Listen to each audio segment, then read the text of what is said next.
नमस्कार, welcome to study IQ. मैं हूं प्रशांत धवन। नाउ दुनिया में आप अगर देखो तो फ्रांस और इजराइल दोनों बहुत ही इंपॉर्टेंट कंट्रीज हैं और दोनों के लीडर्स बहुत ही फेमस हैं।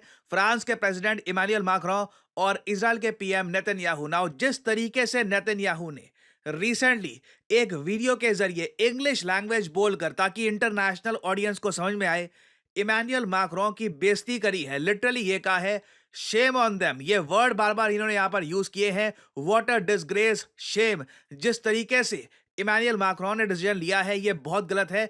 और हिस्ट्री याद रखेगी कि फ्रांस ने किस तरीके से इंपॉर्टेंट मोड पर इजराइल का साथ छोड़ दिया था। ये बात ओपनली कही है बेंजामिन नेतन्याहू ने। अब यहां पे आप कहोगे, वेट, नेतन्याहू ये सब कहेंगे क्यों? वेल, इसका रीजन बहुत ही सिंपल है। इमानुएल मैक्रों ने रिसेंटली ये कहा कि जो आज के समय इजराइल कर रहा है लेबनान में, ये गलत है। मैक्रों का ये कहना था कि 88 फ्रेंच स्पीकिंग कंट्रीज हैं जो आज के समय कह रही हैं कि लेबनान में सीज फायर इनको चाहिए और लेबनान में और हिंसा नहीं होनी चाहिए। इसका रीजन बहुत ही सिंपल है।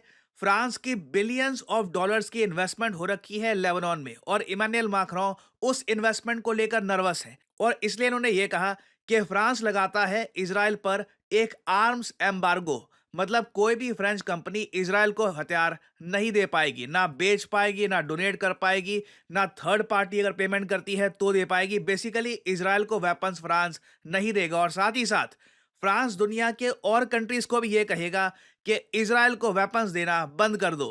ना ये सब सुन के बेंजामिन नेतन्याहू ने यह जवाब दिया कि फ्रांस को शर्म आनी चाहिए कि ये लोग क्या कर रहे हैं। क्या ईरान हिजबुल्ला या हमास पर वेपन्स एम्बार्गो लगाएगा? इनके हिसाब से, अगेन, जो नेतन्याहू ने कहा है, ये मैं आपको बता रहा हूं कि आज के समय इजराइल एक बहुत ही बड़ी जंग लड़ रहा है सभ्यता के लिए। तो ऐसी जंग में इजराइल का साथ छोड़ देना और ये कहना कि इजराइल को वेपन्स मत बेचो, ये बहुत ज्यादा एक डिसग्रेस की बात है। और यहां पे ये ऐड करते हैं, मैं आपको ये बता दूं, इजराइल जीतेगा, तुम्हारी सपोर्ट मिले या ना मिले। ये जो छोटी सी क्लिप है, मैं चाहता हूं आप देखिए। ये वीडियो दुनिया भर में हो चुकी है viral. I have a message. I have a message for President Macron. Today, Israel is defending itself on 7 fronts against the enemies of civilization. We're fighting in Gaza against Hamas, those savages who murdered, raped, beheaded, and burned our people on October 7th. We're fighting in Lebanon against Hezbollah, the most heavily armed terror organization in the world, which was planning an even greater massacre than October 7th on our northern border, and that has rocketed Israeli towns and cities for nearly a year. We're fighting against the Houthis in Yemen and the Shiite militias in Iraq and Syria that together have launched hundreds of drones and missile attacks against Israel. We're fighting against terrorists in Judea and Samaria who are trying to murder civilians in the heart of our cities. And we're fighting against Iran, which last week fired over 200 ballistic missiles directly at Israel, and which stands behind the 7-front war against Israel. As Israel fights the forces of barbarism led by Iran, all civilized countries should be standing firmly by Israel's side. Yet President Macron and some other Western leaders are now calling for an arms embargo against Israel. Shame on them. Is Iran imposing an arms embargo on Hezbollah, on the Houthis, on Hamas, and on its other proxies? Of course not. The axis of terror stands together. But countries who supposedly oppose this terror axis call for an arms embargo on Israel. What a disgrace. Well, let me tell you this.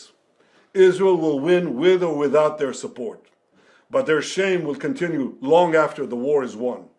For in defending ourselves against this barbarism, Israel is defending civilizations against those who seek to impose a dark age of fanaticism on all of us. Rest assured, Israel will fight until the battle is won, for our sake and for the sake of the peace and security of the entire world.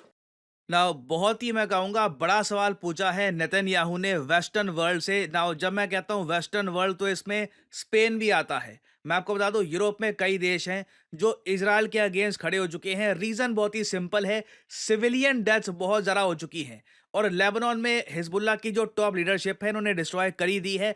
तो इसके बाद कई European countries कह रहे हैं कि अब Israel को लेबनान में सीज फायर कर लेना चाहिए। बट इजराइल का ये कहना है, आप हमको ये बता दो, जो भाषा आप लोग यूज कर रहे हो, इनके हिसाब से, नेतन्याहू के हिसाब से, जो आतंकवाद स्प्रेड करने वाले देश हैं, क्या वैसी भाषा कभी वो यूज करते हैं कि सीज फायर कर दो, बहुत हो गया, या अक्टूबर 7 की कभी निंदा भी उन्होंने करी है? तो ये बातें देखिए, नेतन्याहू पहली बार ओपनली कह रहे हैं। फ्रांस को इन्होंने जो ये भाषा सुनाई है ना, उसके बाद इमैनुअल मैक्रोन ने भी यू टर्न लिया है और फ्रांस को ये बोलना पड़ा कि फ्रांस इज इजराइल्स फ्रेंड। मगर फिर आगे उन्होंने ये कहा कि देखिए, लेबनान में जो इंफ्रास्ट्रक्चर है, सिविलियंस हैं, उनको काफ़ी नुकसान हो चुका है, तो इसलिए इमैनुअल मैक्रोन सीज फायर चाहते हैं। बट इजराइल का देखिए काम करने का तरीका अलग है। पहले तो नेतन्याहू ने इमैनुअल मैक्रों को इंटरनेशनली इंग्लिश लैंग्वेज में, एक ऐसी लैंग्वेज जो इंटरनेशनली ज़्यादातर लोग समझते हैं, उसमें ये बोल दिया, शेम ऑन यू। उसके बाद क्या होता है कि इजराइल की जो मिलिट्री है, इनकी एयरफोर्स है, ये फिर से बॉम्बिंग करती है लेबनान की, और इस बार ऐसी जगह बॉम्बिंग की जाती है जहां पर फ्रेंच कंपनी के कुछ गैस स्टेशन थे, गैस डिपो थे, ये भी डिस्ट्रॉय कर दिए जाते हैं।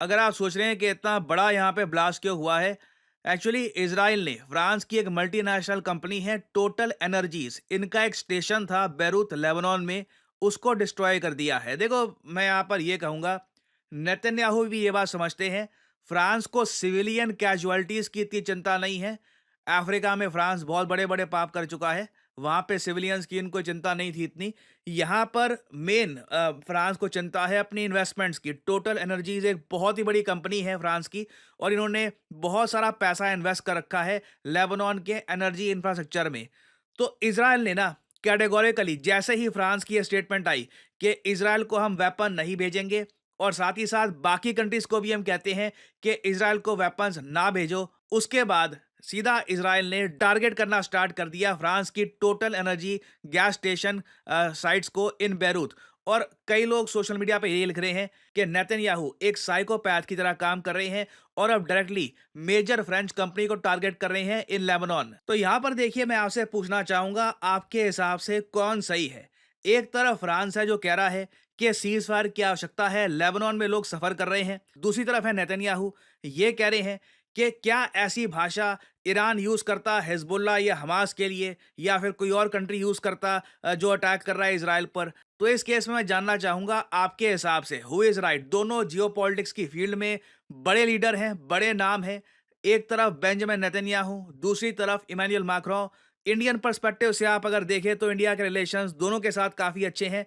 तो बताइए यहाँ पर आपके हिसाब से कौन सही है, इमैनुअल मैक्रों या फिर नेतन्याहू? कमेंट सेक्शन में करिएगा उत्तर, मैं जानना चाहूंगा आपका आंसर। और फाइनली यहाँ पे मैं आपसे एक सवाल पूछूंगा। देखिए, हाल ही में भारत सरकार ने भारत में कितनी भाषाओं को क्लासिकल लैंग्वेज का स्टेटस दे दिया है? पहले ये स्टेटस था 6 भाषाओं के पास, अब कितनी एक्स्ट्रा लैंग्वेजेस को ऐड कर दिया गया है इस लिस्ट में? ये है यहाँ पे आपकी ऑप्शंस, 5, 4, 50 या फिर 6।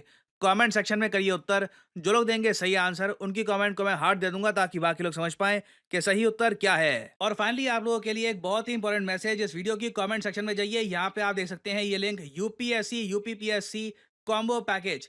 यहाँ पर देखिए, स्टडी IQ आपके लिए एक यूनिक कॉम्बो पैकेज लेके आया है, जहाँ पर आप यूपीएससी और स्टेट PCS एग्जाम्स दोनों के कोर्सेज कर सकते हैं purchase at a very special price. तो सिंपली यहाँ पे आपको बाय नाउ पर क्लिक करना है, और याद रखिएगा, स्टडी IQ के कोर्सेज में मेन सबसे इंपॉर्टेंट आपको फैक्टर मिलता है एक 1-to-1 मेंटरशिप का। इसका मतलब क्या है? आप कभी भी डिमोटिवेटेड फील कर रहे हैं, आपको किसी से बात करनी है कि मैं अपनी स्टडीज को कैसे प्लान करूं, क्या मैं चेंजेस कर सकता हूं, आपको काउंसलिंग चाहिए, आपको एक प्रॉपर गाइडेंस चाहिए, हमेशा हमारा मेंटर आपके लिए रेडी रहेगा। और ये ऐसा नहीं है कि कभी हफ्ते में 1-2 बार बात हो गई। He will be there with you throughout your UPSC और UPPCS जर्नी। और यहाँ पे ऑब्वियसली आपको लाइव क्लासेस मिलती भी हैं, जो प्री रिकॉर्डेड सेशंस हैं वो भी साथ में आपके लिए अवेलेबल होंगे। प्रीलिम्स की टेस्ट सीरीज मिलती है। A preparation kit will be delivered straight to your address, जहाँ पे स्टडी IQ ब्रांडेड मर्चेंडाइज आपको मिलता है, स्टडी IQ ब्रांडेड मैप्स जो आप दीवारों पे लगा सकते हैं। So all this will be available, but जो प्राइस यहाँ पर लिखा है, ऑब्वियसली नेवर एवर पे दिस प्राइस।